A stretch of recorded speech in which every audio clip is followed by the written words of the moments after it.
एक दिन ना मैं अपने उस्ताद को स्कूल टीचर को बैठा सी। मैं पूछया सुनाओ की हाल चाल है, ठीक ठाक? वो बाहर वाले मुंडिया का सुनाओ।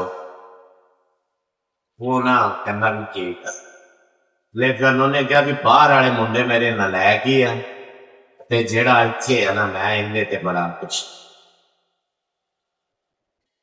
भी। उन्हें कहा भी मैं आप ते स्कूल टीचर हाँ, बाहर होंगे चंगिया पोस्टां ते मुंडे, कोई जर्मनी कोई इस तरह यूरोप च कई मुल्कों च तीन मुंडे ना अच्छिया पोस्टां ते चंगे ठीक ठाक पैसे कमाते, लेकिन उस्ताद कहना, मास्टर कहना, टीचर कहना कि वह नलैक ही है, लेकिन यह जरा मेरा मुंडा पाकिस्तान च ना ये बहुत अच्छा मेरे हिसाब।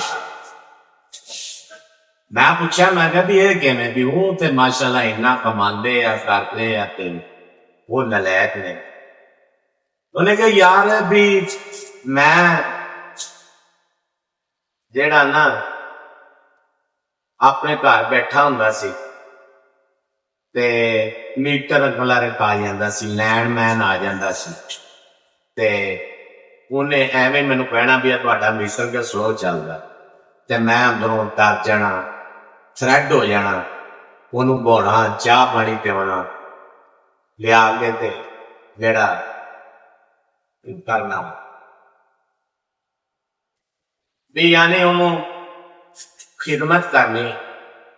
ते इस तरह कहते एक दिन असी मोटरसाइकिल ते बैठे ते जा भी असी सीधी सीधी सड़क रहे हैं, अपनी सैड ते जा रहे हैं, ते एक मोटरसाइकिल वाला मुंडा आया ते उन्हें साडे विच असी डिगे, डिग के ते कहंदा जे मैं उठिया नहीं गा ते वो मुंडा उठ के ते मैनू गालां कड्ढण लगा।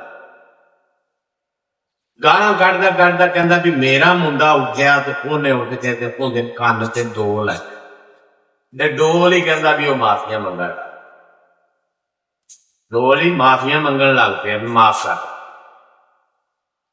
इसे तरह कहंदा मैं घर आया, कुछ दिन गुजरे ते मैं मुंडे अपने नूं कहा कि आ जेड़ा ना अपना मीटर क्लर्क आ गल कहंदा। उन्हें कहा चलो मीटर क्लर्क आया तो मैनूं दस, कहना मुंडे मेरे ने जेड़ा पाकिस्तान दे विच उन्हें समझाया, उन्होंने दो गल्लां कीतियां भी जे ते गल कोई है तो सच्ची दस, ते आ जेड़े ड्रामेचारी बंद कीती है ना तू चलाई हुई है इनू बंद कर। वो खैर वक्त गुजरिया, मीटर क्लर्क आना, उन्हें दूरों चौरी साहब सलामा लैकर वालेकुम सलाम, दूरों ही उन्हें ना भी मुंडा गल्लां समझ।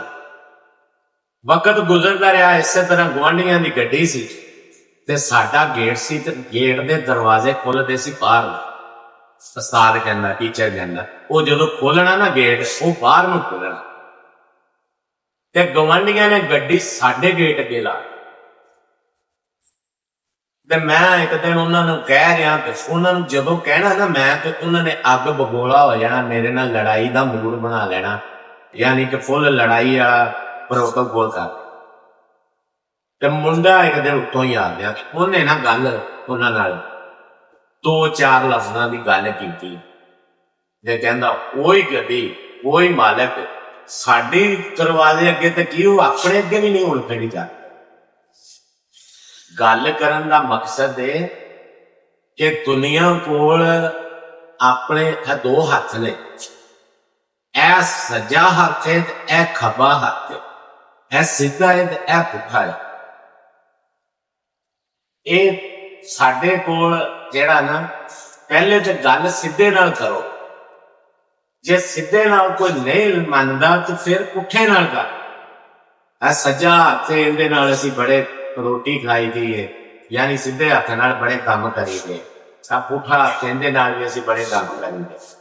सीधे हथ नाल पहले गल करो, काम करो जो हुंदा है, नहीं तो फिर पुठे नाल। वो मिसाल बनी है ना भी मैं पुठे हथ दी दित्ती तो तेनों लागल हो जाएगी, अकल जाएगी, मिसाल बनी है ना पुठे हथ दी। ये दुनिया जिहड़ी है ये सीधे हथ नूं घट ते पुठे नूं बहुता मनदी है। ते ये नहीं मैं कह रहा कि पुठे हथ नाल लड़ाई शुरू कर लिया, पुठे हथ नाल गल करन दे तौर तरीके हुंदे हैं। पुठे हथ नाल ये ना होवे भी चक लो डांगा सोटे भी हुण पुठे हथ दी गल आ गई, ਗੱਲ ਹਮੇਸ਼ਾ ਸੁਲਝਾਉਣ ਵਾਲੀ ਕਰੀਦੀ ਹੈ, ਲੇਕਿਨ ਤਰੀਕਾ ਲਹਿਦਾ ਲਹਿਦਾ ਹੁੰਦਾ, ਸੱਜੇ ਹੱਥ ਦਾ ਤੇ ਖੱਬੇ ਹੱਥ ਦਾ। ਹੱਸਦੇ ਰਹੋ ਤੇ ਬਸਦੇ ਰਹੋ।